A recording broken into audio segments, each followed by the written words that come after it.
युट्यूबवर एवढा सगळा कंटेंट फ्रीमध्ये असून सुद्धा 90% ट्रेडर्स लॉस मध्ये कसे काय आहेत असा प्रश्न तुम्हाला सुद्धा पडतो का? जर पडत असेल तर हा व्हिडिओ नक्की शेवटपर्यंत बघा. सगळ्यात पहिल्यांदा बघा, युट्यूबवरून शिकणे ही काही चुकीची गोष्ट नाही, पण आपण कशा पद्धतीने शिकतो ह्यावर बऱ्याच गोष्टी डिपेंड असतात. युट्यूबवर जर बघितलं तर बरेच ट्रेडर्स इन्फ्लुएन्सर आहेत जे आपल्या स्ट्रॅटेजीनुसार आपल्या पद्धतीने आपली जी ट्रेडिंग स्टाईल आहे त्यानुसार चांगले प्रॉफिट्स करत असतात, लॉसेस सुद्धा करत असतात आणि त्या पद्धतीने आपल्या व्हिडिओजमध्ये शो सुद्धा करत असतात. बरेच ट्रेडर्स काय करतात, आज एकट्याला फॉलो करतात, त्याची स्ट्रॅटेजी शिकतात, ती इम्प्लिमेंट थोडे दिवस करतात, थोडे दिवस प्रॉफिट झाले, नंतर लॉसेस व्हायला सुरुवात झाले की लगेच दुसऱ्या युट्यूबर कडे जातात, त्याची स्ट्रॅटेजी शिकतात, त्याची परत इम्प्लिमेंट करतात आणि अशा पद्धतीनं जेव्हा लॉसेस व्हायला सुरू होतात तेव्हा लगेच नवीन नवीन युट्यूबर जे आहेत ते बघायला स्टार्ट करतात आणि हे जे लूप आहे तेच कंटिन्यू चालूच राहतं.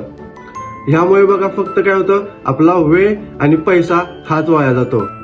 त्यामुळं रॅन्डमली सर्व युट्यूबरच्या स्ट्रॅटेजी फॉलो करण्यापेक्षा लिमिटेड 1 ते 2च युट्यूबर्सना चांगल्या पद्धतीनं फॉलो करा. तुमचा फेवरेट युट्यूबर कोण आहे नक्की कमेंट सेक्शन मध्ये सांगायला विसरू नका.